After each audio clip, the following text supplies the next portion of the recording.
Hello दोस्तों, मैं उमेश प्रताप आपका स्वागत करता हूं अपने यूट्यूब चैनल डेली लर्निंग दोस्त पर। आज हम लाइट के बारे में बात करेंगे क्योंकि हमारा ये क्लास 10th का लाइट चैप्टर हमारा अभी कंटिन्यू चल ही रहा है बेटा। आज के लेक्चर में हम रिफ्रैक्शन ऑफ लाइट के बारे में बात करेंगे, लेकिन उसके पहले हम कुछ क्वेश्चंस कर लेते हैं। अपने जो रिफ्लेक्शन पढ़ा था, रिफ्लेक्शन के बारे में पढ़ लेते हैं, तब रिफ्रैक्शन ऑफ लाइट के बारे में डिटेल से स्टडी करना स्टार्ट करेंगे। आइए देखते हैं अपना पहला क्वेश्चन। यहाँ पे बेटा Ravi purchased an object. Sorry, Ravi placed an object. Ravi placed an object at distance of 0.25 meter in front of plane mirror. बेटा एक प्लेन मिरर है, उस प्लेन मिरर के पास रवि नाम के एक लड़के ने एक ऑब्जेक्ट को प्लेस किया। क्या किया बेटा? एक ऑब्जेक्ट को उन्होंने रखा।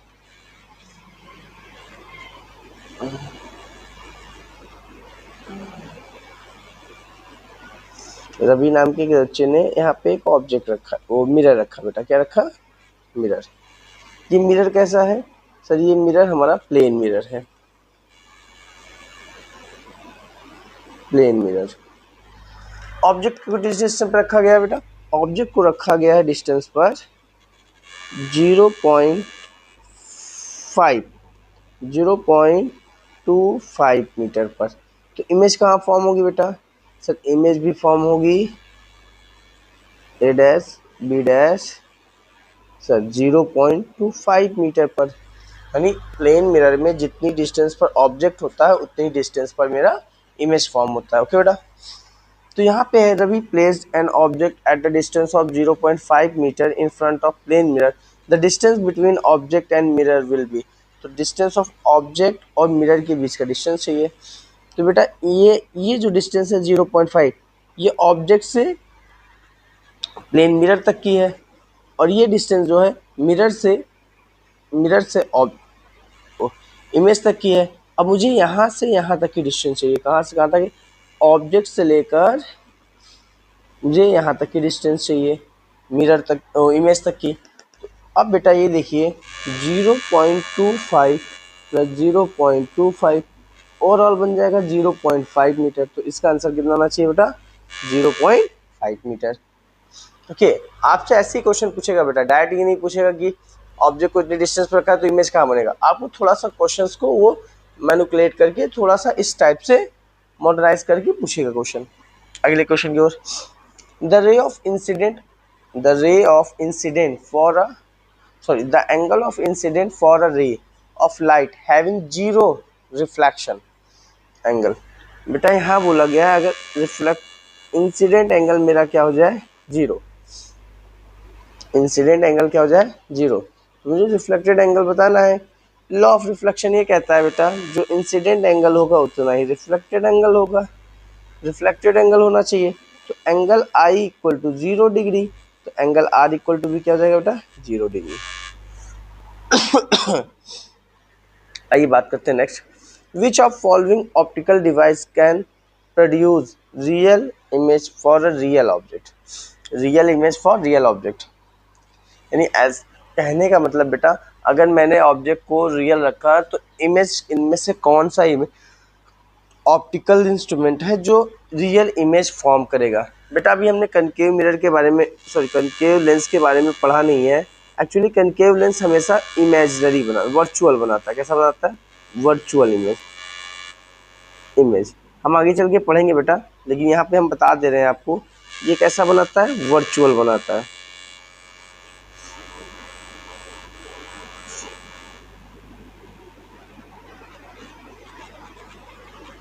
वर्चुअल इमेज बनाता है ये बेटा। अब बात करते हैं प्लेन मिरर की। किसकी बात करते हैं? प्लेन मिरर की। प्लेन मिरर भी हमेशा क्या बनाता है बेटा? Virtual image. ऑब्जेक्ट रियल होता है पर ये वर्चुअल इमेज ही बनाता है। कॉन्वेक्स मिरर आपने पढ़ ही रखा है बेटा। कॉन्वेक्स मिरर हमेशा कैसा बनाता है? Virtual image. और कनकेव मिरर ऐसा है, कनकेव मिरर जो रियल भी बनाता है और वर्चुअल भी बनाता है। तो बट यहाँ पे पूछा गया कि ऐसा कौन सा ऑप्टिकल डिवाइस है जो रियल इमेज बनाता है। तो वो रियल इमेज कौन बनाता है बेटा? Concave mirror. तो हमारा आंसर होगा कनकेव मिरर। आइए नेक्स्ट क्वेश्चन की ओर बात करते हैं। Mirror that is use by a dentist to examine a dental cavity, यानी ऐसा कौन सा मिरर है जो डेंटिस्ट यूज करते हैं कैविटी को एग्जामाइन करने के लिए। द कैविटी को एग्जामाइन करने के लिए ऐसा कौन सा मिरर है जो यूज करते हैं डेंटिस्ट।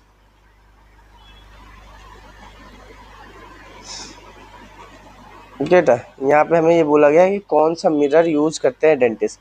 तो डेंटिस्ट बेटा ऐसा मिरर यूज करते हैं जिससे कि ऑब्जेक्ट का क्या हो बेटा, साइज बड़ा दिखाई दे। ओके, ऑब्जेक्ट की साइज इनलार्ज हो जाए, और क्योंकि ऑब्जेक्ट की साइज लार्ज हो और साथ में ऑब्जेक्ट और मिरर के बहुत करीब होता है बेटा, तो ऑब्जेक्ट जो मिरर के बहुत करीब होता है यानी उसकी जो डिस्टेंस होती है लगभग पोल फोकस और पोल के बीच में होती है, तो उस कंडीशन में हमारे पास कनकेव मिरर ही एक लार्ज और वर्चुअल इमेज फॉर्म करता है। तो इसका इमेज क्या हो जाएगा, concave mirror.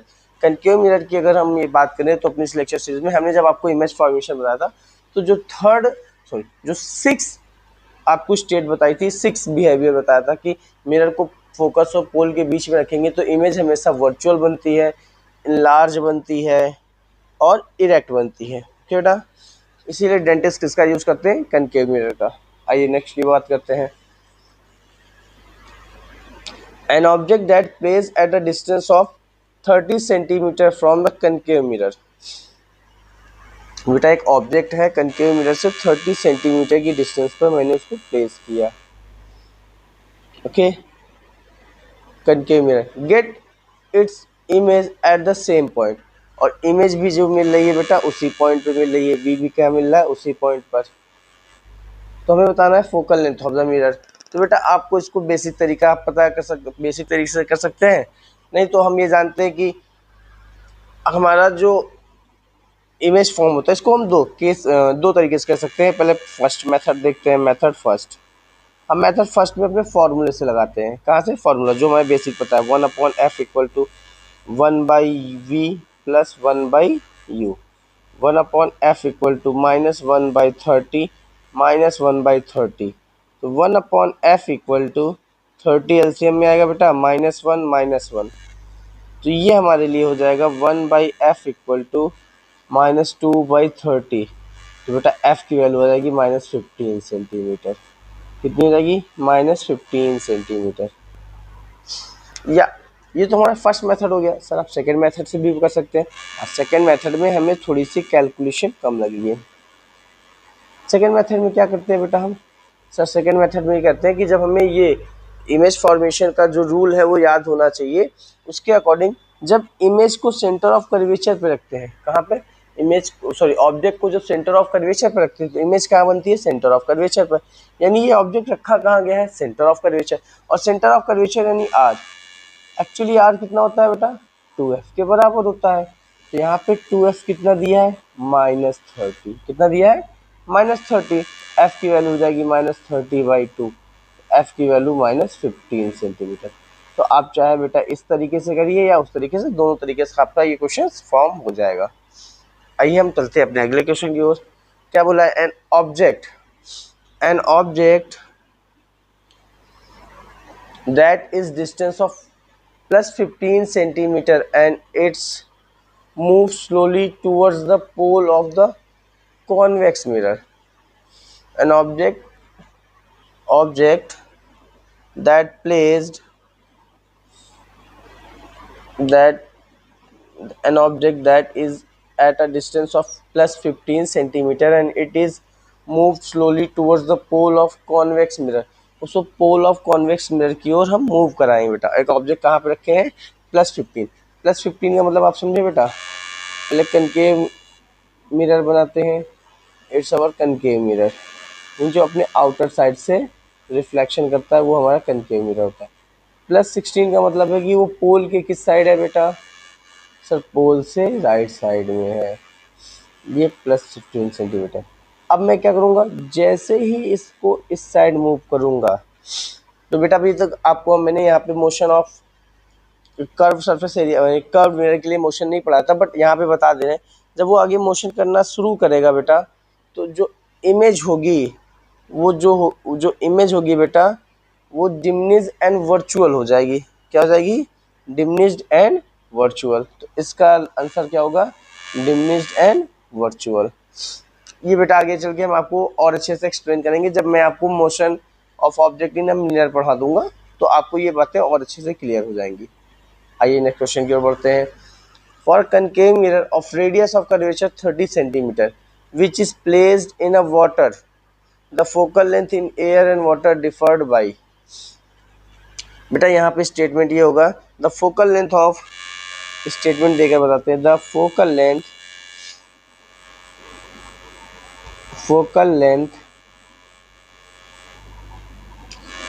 Of spherical mirror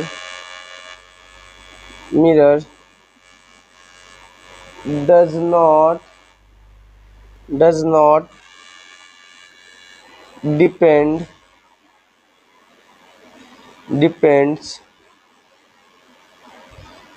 depends on the surrounding, यानी उस सराउंडिंग पे डिपेंड नहीं करता बेटा। अगर हमारा वो सराउंडिंग मीडियम, अगर वो कह दिया जाए कि सराउंडिंग मीडियम में डिपेंड नहीं करता, क्या नहीं डिपेंड करता, यानी मिरर का फोकल लेंथ कभी भी सराउंडिंग में डिपेंड नहीं करता। किस पे नहीं डिपेंड करता? सराउंडिंग मीडियम पे डिपेंड नहीं करता। जब वो सराउंडिंग मीडियम पे डिपेंड नहीं करता तो यहाँ पे क्या दिया बेटा? कनकेव मिरर का रेडियस ऑफ कर्वेचर आर हमें दिया है 30 सेंटीमीटर। तो एफ क्या होता है बेटा? r/2। तो एफ हो जाएगा मेरे पास 30/2 यानी 15 centimetre. What is the value of R? R हो जाएगा 15 सेंटीमीटर। तो यहाँ पे क्या पूछा था बेटा? प्लेस वाटर फोकल लेंथ, इनकी फोकल लेंथ तो वही होनी चाहिए थी। यहाँ पे हमें रेडियस दिया है, मिरर ऑफ रेडियस 30 सेंटीमीटर। तो यहाँ पे बेटा हमें जो कोई एक आंसर, एक ऑप्शन होना चाहिए, वो ऑप्शन कितना होना चाहिए था? 15 सेंटीमीटर। 30 को काट कर हम यहाँ पे 15 सेंटीमीटर कर देते हैं बेटा। 30 को हम यहाँ पे हटाकर 15 सेंटीमीटर कर देते हैं। तो कुछ अच्छा डिफर पूछा है, सॉरी बेटा डिफर पूछा है, क्या कोई डिफरेंस मिला है? डिफर बाई, तो कोई डिफरेंस नहीं मिला है। हमारा कोई रेडियस ऑफ कर्वेचर ने फोकल लेंथ में कोई चेंजेस नहीं देखने को मिलेंगे, तो ये आंसर हो जाएगा 0। अगर मैं किसी भी मिरर को कहीं पे भी रखूं तो उसका फोकल लेंथ में कोई चेंजिंग नहीं आती है। आइए अगले क्वेश्चन की ओर बढ़ते हैं। A concave mirror of focal length 20 centimetre form an image twice the size of object, what will be the position of object of the for the virtual image. क्या बेटा?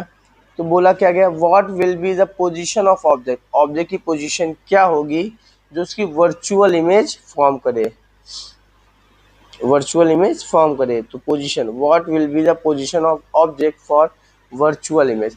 तो बेटा यहाँ पे क्या दिया था? Concave mirror the focal length is 20 centimetre, focal length यानी एफ कितना दिया हमें? 20 सेंटीमीटर की। कनकेव है तो माइनस लगा देंगे। अब बेटा हमें ये बताइए, कनकेव में, हमारी कनकेव में वर्चुअल इमेज कब बनती है? वर्चुअल इमेज बस एक ही कंडीशन में बनती है बेटा, when object placed between focus and pole. बेटा फोकस और पोल के बीच में प्लेस्ड होना चाहिए। फोकस और पोल के बीच में कहाँ पे प्लेस्ड है बेटा? ऑब्जेक्ट मेरा वर्चुअल बनेगा और फोकस और प्लेन के बीच में। तो 20 पे जब भी रखेंगे तो बेटा हमें पता है 20 पे कहाँ रखा जाएगा? 20 पे जैसे ही हम रखेंगे तो हमें इनफाइनाइट पे मिलेगा। 30 पे यानी वो कहाँ पे आ जाएगा? सेंटर ऑफ कर्वेचर और पोल के बीच में आ जाएगा, ओ सॉरी, सेंटर ऑफ कर्वेचर और फोकस के बीच में आ जाएगा। सेंटर ऑफ कर्वेचर और फोकस के बीच में आएगा तो बेटा कहाँ बनेगा? Beyond the centre of curvature. और एट इन्फिनिटी पे जब होती है ऑब्जेक्ट तो इमेज कहाँ बनती है बेटा? फोकस पे। तो ऑप्शन क्या होगा? 10, यानी ये फोकल लेंथ से कम पे होना चाहिए। आप इसको एज अ क्वेश्चन के फॉर्म में सॉल्व करके भी लिख सकते थे, बट इसको हम, इतनी इन्फॉर्मेशन थी, इस इन्फॉर्मेशन के बेसिस पे हम डायरेक्ट इसको सॉल्व कर सकते हैं। नहीं तो आप इसको उस बेसिस पे सॉल्व करेंगे तो वहाँ से भी आ जाएगा बेटा कि इमेज क्या होनी चाहिए, what will be the position of object for virtual. अब देखिए इसको सॉल्व करके भी दिखा सकते हैं बेटा हम। सर हमारे पास ये है, तो 1/f equal to 1/v plus 1/u। क्या बोला है बेटा? The image twice the size of object. जो इमेज होगी वो ऑब्जेक्ट से ट्वाइस होगी, यानी 2 टाइम्स होगी। तो हम यहाँ से मैग्नीफिकेशन की हेल्प से एक रिलेशन बना लेते हैं। तो मैग्नीफिकेशन कितना होता है? -v/u। और ये क्या दिया है बेटा? वर्चुअल दिया है, तो m की वैल्यू हमारी क्या होगी? पॉजिटिव होगी। और ट्वाइस दिया है तो 2 टाइम्स होगी, -v/u। तो v की वैल्यू हो जाएगी बेटा -2u।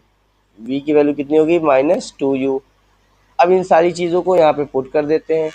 1/-20 plus 1/-2u, 1/-2u plus 1/u। अब हम इनको बेटा विथ साइन के साथ सॉल्व करेंगे। कितना आएगा? 2u -1 प्लस 2, तो 1/20u equal to 1/2u। Cross multiply 2u equal to -20, u equal to -10 centimetre. आप इस तरह से भी सॉल्व कर सकते हैं। ये तो मैंने बेसिक अपने जो नॉलेज था उसी के बेसिस पे सॉल्व कर लिया। और ये मैंने क्वेश्चन को एज अ एक्चुअली जो हमने आपको बहुत पहले क्वेश्चन इस तरह से सॉल्व करके बताए हैं, उन्हीं में से एक क्वेश्चन ये भी है बेटा। आइए सेकेंड लास्ट क्वेश्चन की ओर बढ़ते हैं। The image form by concave mirror is real, inverted and same size as that of the object, the position of object should be। यानी इमेज को बेटा अब देखिए कनकेव मिरर के पास इमेज ऑब्जेक्ट को कहाँ पे रखा जाए जिससे ऑब्जेक्ट्स के द्वारा जो इमेज फॉर्म होगी, ऑब्जेक्ट के द्वारा जो इमेज फॉर्म होगी वो बेटा कहाँ पे होनी चाहिए? सेम साइज की होनी चाहिए, इन्वर्टेड होनी चाहिए और रियल होनी चाहिए। ठीक है, तो हमें पता है कि हमेशा इस जब भी ऐसी इमेज बनेगी तो कहाँ पर बनेगी बेटा? At a centre of curvature. तो ये स्टेटमेंट अगर याद रहेगा तो डायरेक्ट कर पाएंगे आप, और बिना स्टेटमेंट के क्वेश्चन सॉल्व नहीं होगा, क्योंकि बेटा ये थ्योरेटिकल क्वेश्चन है, तो आपको स्टेटमेंट याद होनी चाहिए। और लास्ट है हमारे पास the nature of image form by concave mirror, the nature of image form by concave mirror when object place between focus and centre of curvature. जब मैं ऑब्जेक्ट को फोकस और सेंटर ऑफ कर्वेचर के बीच में place कर रहा हूँ बेटा, यहाँ पे हमारे पास ये हो गया बेटा हमारे पास कनकेव मिरर, ये हमारा सेंटर ऑफ कर्वेचर, ये पोल, ये एफ, ये सेंटर ऑफ कर्वेचर। ऑब्जेक्ट को मैंने यहीं पे प्लेस किया है। जब ऑब्जेक्ट को हम यहाँ पे प्लेस कर रहे हैं बेटा, तो हमें पता है इमेज कहाँ बनती है? Sir beyond the centre of curvature. Beyond the centre of curvature बनती है, कैसी बनती है? रियल बनती है, इन्वर्टेड बनती है और इनलार्ज। ऑब्जेक्ट की साइज से इमेज बड़ी बनती है। तो ये क्या हो जाएगा बेटा? 10th हमारा ये 10th नंबर हो जाएगा। ये हमारे बेटा हो गए total,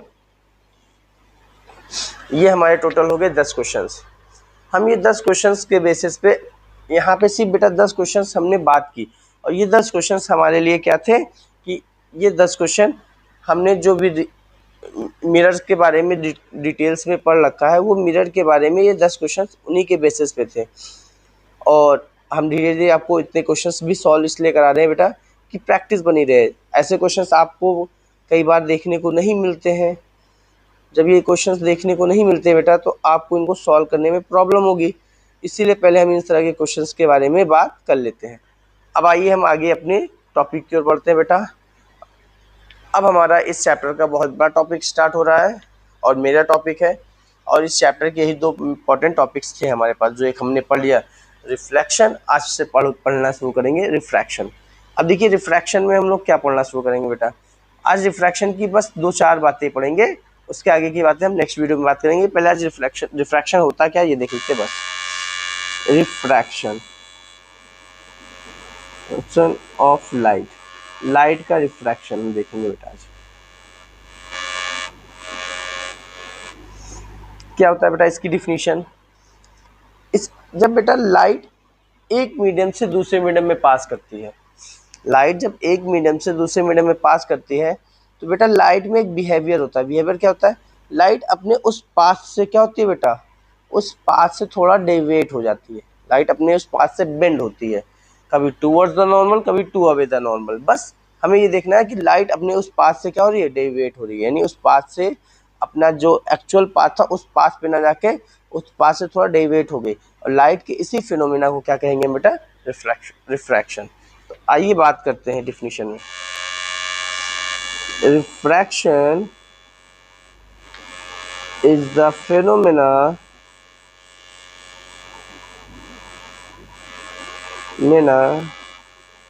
of bending of light, bending of light, bending of bending in the path of light. ये अच्छा वर्ड रहेगा, bending in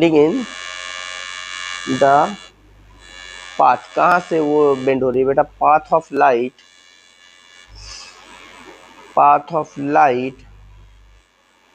as it travels from one medium to another medium one medium to another medium.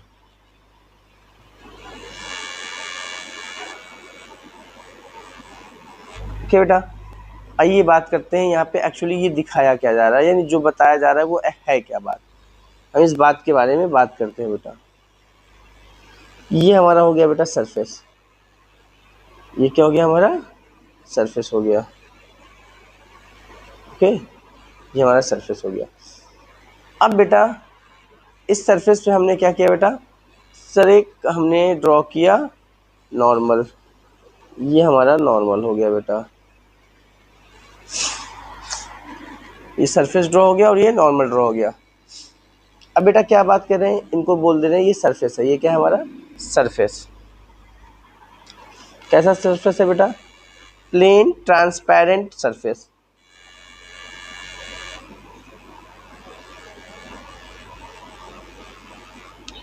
Plane transparent surface. ये plane transparent surface है हमारा बेटा। अब एक बात और बेटा, जब ये दो मीडियम में हम डिफर कर रहे हैं तो एक मीडियम को रेयर मानते हैं, एक को डेंसर मान लेते हैं यहाँ पे। ओके, ऊपर वाले को रेयर मीडियम मानते हैं और नीचे वाले को डेंसर। अभी हम बात करते हैं रेयर मीडियम किसे कहेंगे और डेंसर किसे कहेंगे। ये रेयर मीडियम हो गया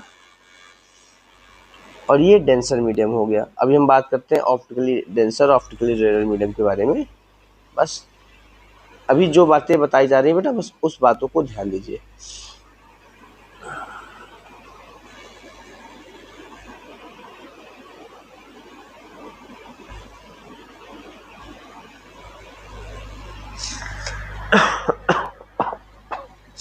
बेटा यहाँ एक इंसिडेंट रे आया।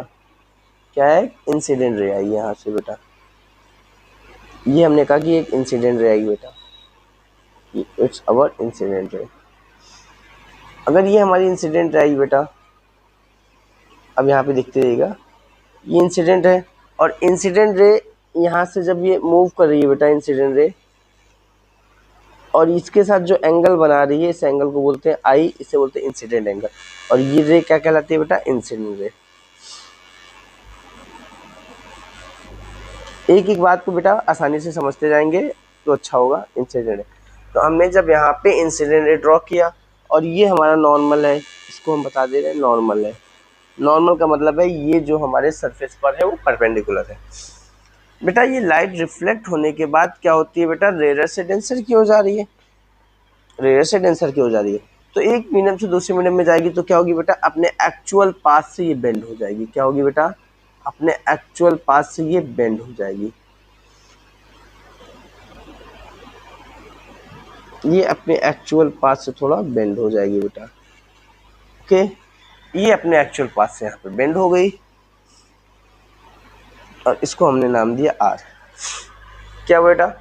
सर अगर कोई लाइट एक मीडियम से दूसरे मीडियम में जाए और वो अपने पाथ से, यानी अपने जो पाथ है उस पाथ से थोड़ा क्या डेविएट हो जाए, तो लाइट के इस फिनोमेना को क्या कहते हैं? Refraction of light. यानी यहाँ पे लिखा भी हमने, refraction is the phenomena of bending in the path of light.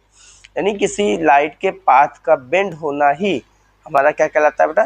Refraction of light. बेटा अगर ये लाइट यहाँ बेंड नहीं होती तो यानी ये कहाँ जाती है बेटा? सीधा इस तरह से निकल जाती है। एक्चुअल में लाइट बेंड हो गई। बेंड होने का मतलब है वो अपने उस पाथ को ना फॉलो करके उसने दूसरे पाथ को फॉलो किया। लाइट के इसी बिहेवियर को हम क्या बोलते हैं, रिफ्रैक्शन ऑफ लाइट। ये लाइट हमारा क्या कहलाता है, ये रे हमारी कहलाएगी बेटा रिफ्रैक्टेड रे। क्या कहलाएगी, रिफ्रैक्टेड रे। ये हमारी रिफ्रैक्टेड रे हो जाएगी बेटा रे। और ये एंगल हमारा कहलाएगा रिफ्रैक्टेड एंगल। क्या कहलाएगा, refracted angle.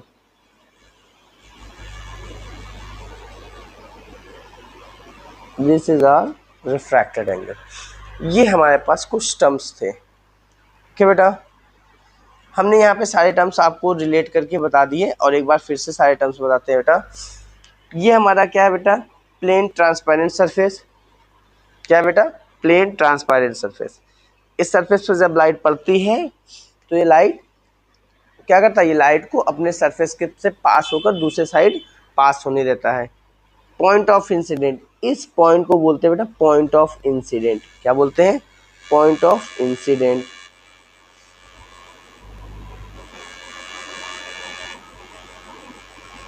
It's called points of incident ray. Incident ray, ये हमारा क्या है बेटा, इंसिडेंट रे। ये हमारा क्या है बेटा, रिफ्रैक्टेड रे। ये हमारा नॉर्मल हो गया बेटा, ये हमारा नॉर्मल, इनको नाम दे देते हैं एन से। ये हमारा नॉर्मल हो गया। एंगल ऑफ इंसिडेंस बेटा, इंसिडेंट रे और नॉर्मल के बीच में जो एंगल होता है वो एंगल ऑफ इंसिडेंट, और रिफ्रैक्टेड रे और नॉर्मल के बीच में जो एंगल होता है उसे एंगल ऑफ रिफ्रैक्टेड रे बोलते हैं या एंगल ऑफ रिफ्रैक्शन बोलते हैं। ओके बेटा, एंगल ऑफ रिफ्रैक्शन। तो ये सारे टर्म्स हमारे पास थे, ये सारे टर्म्स हमारे पास होते हैं बेटा। अब हम बात करते हैं सर, यहाँ पे आपने दो टर्म यूज किया, rare medium and denser medium. तो ये मीडियम क्या होता है, तो आइए बात करते हैं। मीडियम हमारे पास दो तरह के होते हैं। यहाँ पे ऑप्टिकल मीडियम दो तरह के होते हैं। कितने बेटा, ऑप्टिकल मीडियम।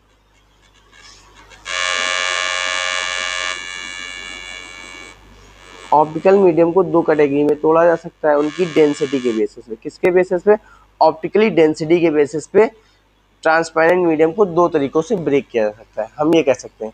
तो अच्छा यही होगा कि बेटा ऑप्टिकली डेंसिटी के बेसिस पे ट्रांसपेरेंट मीडियम को दो कैटेगरी में ब्रेक कर सकते हैं। हम सिर्फ ट्रांसपेरेंट मीडियम की बात कर रहे हैं, किसकी, ट्रांसपेरेंट मीडियम की। तो बेटा यहाँ पे हमारे पास किस मीडियम की बात करें, ट्रांसपेरेंट मीडियम की।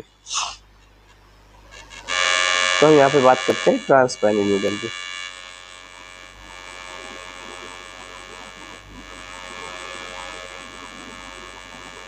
ट्रांसपेरेंट मीडियम को हम दो कैटेगरी में ब्रेक कर सकते हैं, और किसके बेसिस पे बात कर रहे हैं बेटा, ऑप्टिकल डेंसर, ऑप्टिकल डेंसिटी की बेसिस पे।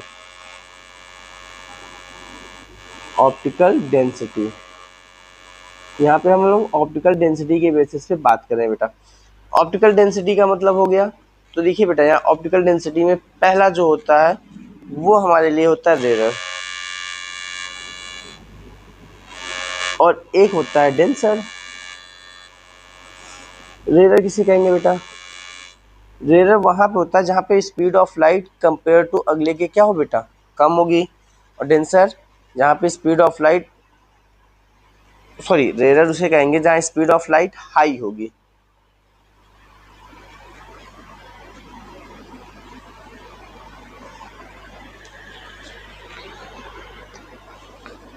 बेटा speed of light, speed of light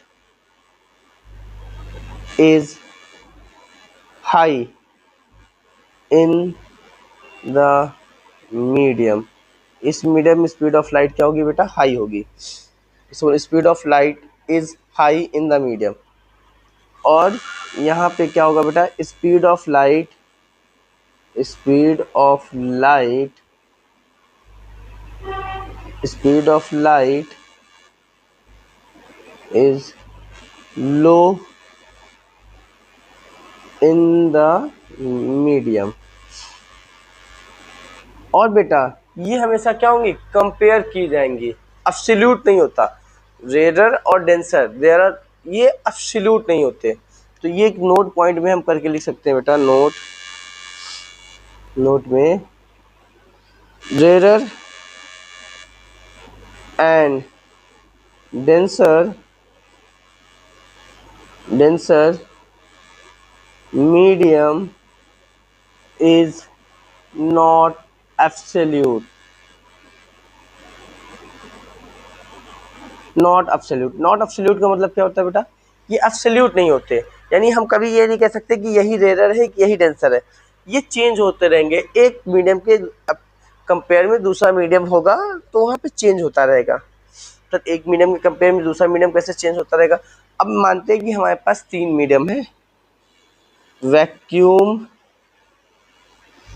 air और वाटर। बेटा एयर के मुकाबले वैक्यूम, यहाँ पे इन दोनों में वैक्यूम तो हमारा क्या हो जाएगा, रेयर मीडियम, एयर यहाँ के लिए क्या हो जाएगा, डेंसर मीडियम। ओके, और हम इस पूरे अपने जो क्लास 10th की जर्नी में वैक्यूम और एयर बोथ आर सेम मान के चलेंगे, बट अभी हम कंपेयर कर रहे हैं बेटा एयर और वाटर में। एयर हमारा क्या हो जाएगा बेटा, एयर हमारा हो जाएगा रेयर और वाटर हो जाएगा हमारा डेंसर। मान लेते हैं बेटा हमारे पास यहाँ ग्लास भी है, तो अब ग्लास में और वाटर में, अब यहाँ पे वाटर हमारा रेयर हो जाएगा और ग्लास मेरा डेंसर हो जाएगा। तो बेटा जब भी हम दो ये रेयर मीडियम और डेंसर मीडियम की जब बात करेंगे तो हमेशा दो मीडियम के बीच में कंपेयर करेंगे। जिस मीडियम में स्पीड ऑफ लाइट ज़्यादा होगी वो हमारा रेयर मीडियम होगा, जिसमें स्पीड ऑफ लाइट कम होगी वो हमारा डेंसर मीडियम होगा। ओके बेटा, अब ये कॉज ऑफ रिफ्रैक्शन क्या होता है, चलिए ये लिख लेते हैं बेटा, कॉज ऑफ रिफ्रैक्शन एक छोटी सी बात है। The cause of refraction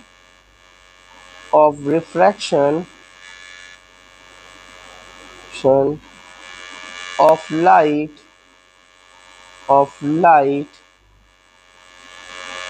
is the change in the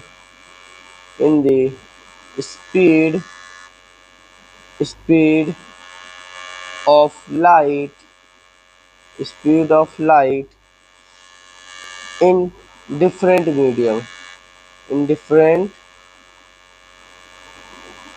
medium, ये क्या चीज है बेटा, मीडियम या मीडिया डिफरेंट मीडिया या मीडियम में। बेटा speed of light different medium में डिफरेंट होती है, इसीलिए हमें यहाँ पे रिफ्रैक्शन ऑफ लॉ रिफ्रैक्शन देखने को मिलता है, रिफ्रैक्शन ऑफ लाइट देखने को मिलता है।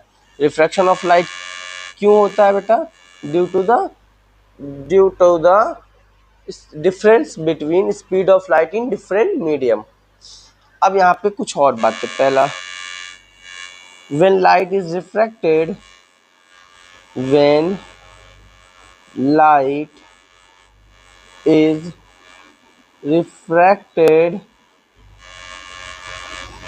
then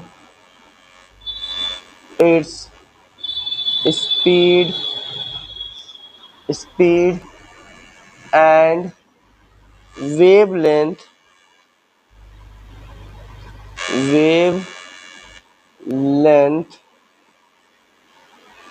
change. बेटा जब लाइट एक मीडियम से दूसरे मीडियम में जाती है तो उसकी वेवलेंथ चेंज होती है, स्पीड चेंज होती है, क्या नहीं चेंज होता बेटा, ये इंपॉर्टेंट पॉइंट है। दूसरा पॉइंट है when light is refracted then when light is refracted then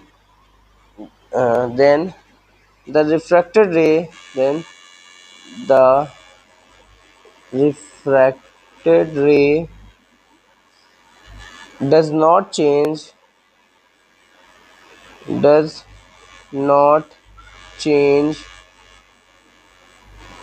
its frequency। जब बेटा लाइट एक मीडियम से दूसरे मीडियम में पास करती है, when light passes through one medium to other medium, बस जब ये एक मीडियम से दूसरे मीडियम में पास करती है तो लाइट की स्पीड चेंज हो जाती है, लाइट का वेवलेंथ चेंज हो जाता है, बट लाइट की फ्रीक्वेंसी चेंज नहीं होती बेटा, does not change it's frequency. अब क्यों नहीं होती है वो भी लिख लीजिए, बिकॉज फ्रीक्वेंसी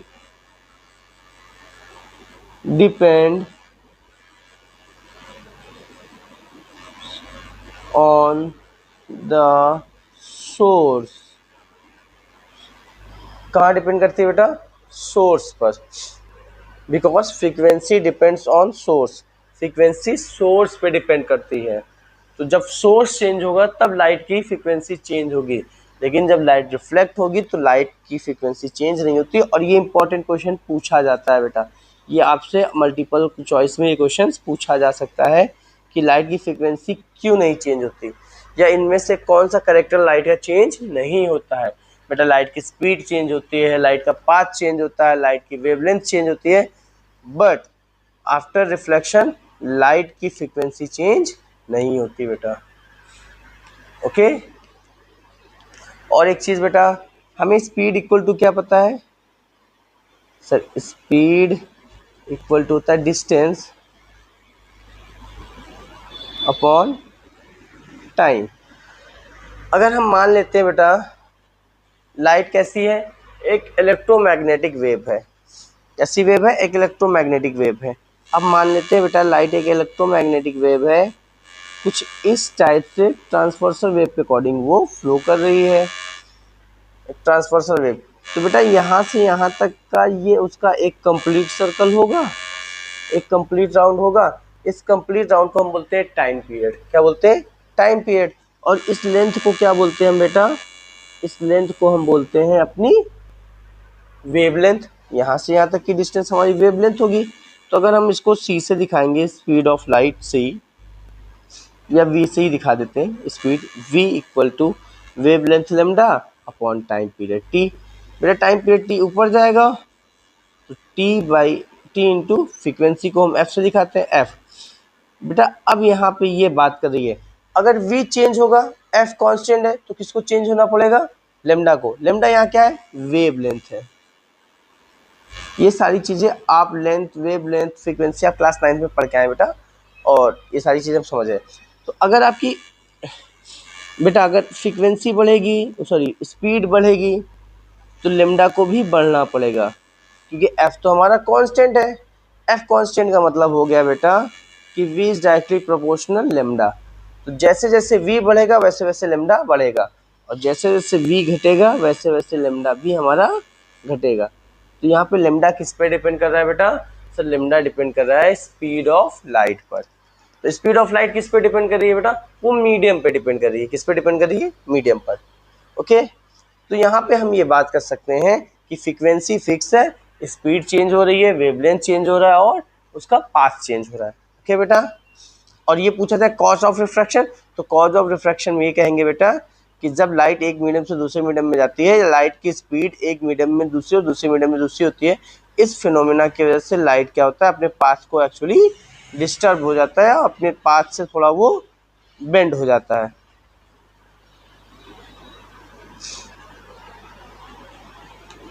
और कुछ बातें बेटा, जैसे कि हम ये कह सकते हैं इंटेंसिटी में भी वेरिएशन आता है। क्या आता है बेटा, इंटेंसिटी में वेरिएशन आता है। तो इंटेंसिटी में वेरिएशन आता है, तो ये भी एक नोट पॉइंट बन सकता है हमारा। तो इंटेंसिटी में वेरिएशन में लिख सकते हैं the intensity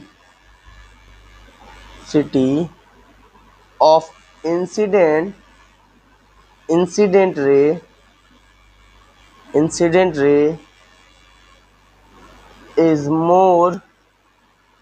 is more than of the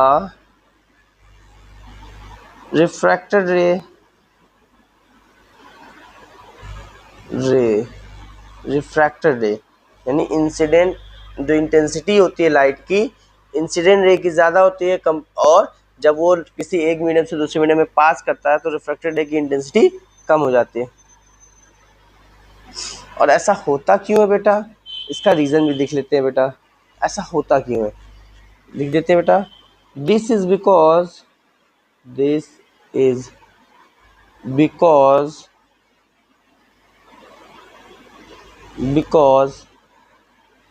there is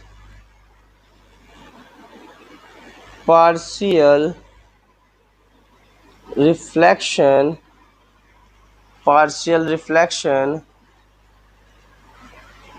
partial reflection and reflection and partial absorption, partial absorption of light, of partial absorption of light at the interface. अब यहाँ एक नया वर्ड आ गया बेटा, इंटरफेस। इंटरफेस कैसे कहेंगे बेटा, जब लाइट अपने पाथ को चेंज करती है, जहाँ पर जैसे लाइट यहाँ पे अपने इस पाथ को चेंज कर रही है, नहीं ये मीडियम को डिफर कर रहा है, तो इस मीडियम को डिफर करने वाले इस सरफेस को हम बोलते हैं इंटरफेस। क्या बोलते हैं बेटा? इंटरफेस। ये आप इसको सरफेस ट्रांसपेरेंट सरफेस बोलिए, हम इसको बोल सकते हैं इंटरफेस। यहाँ से क्या हो रहा है, लाइट का मीडियम चेंज हो रहा है, इंटरफेस।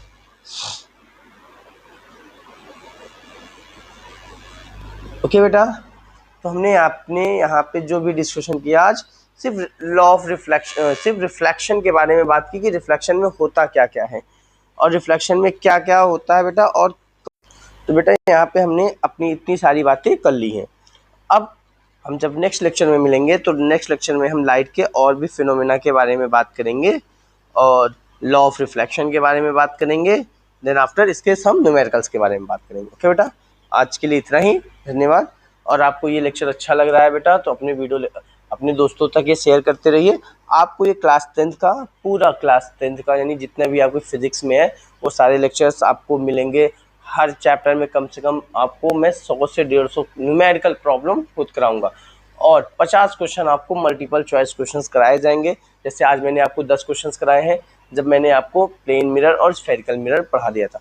ऐसे ही आपको आगे पढ़ाते जाएंगे और क्वेश्चंस कराते जाएंगे। ओके बेटा, आपका दिन शुभ हो।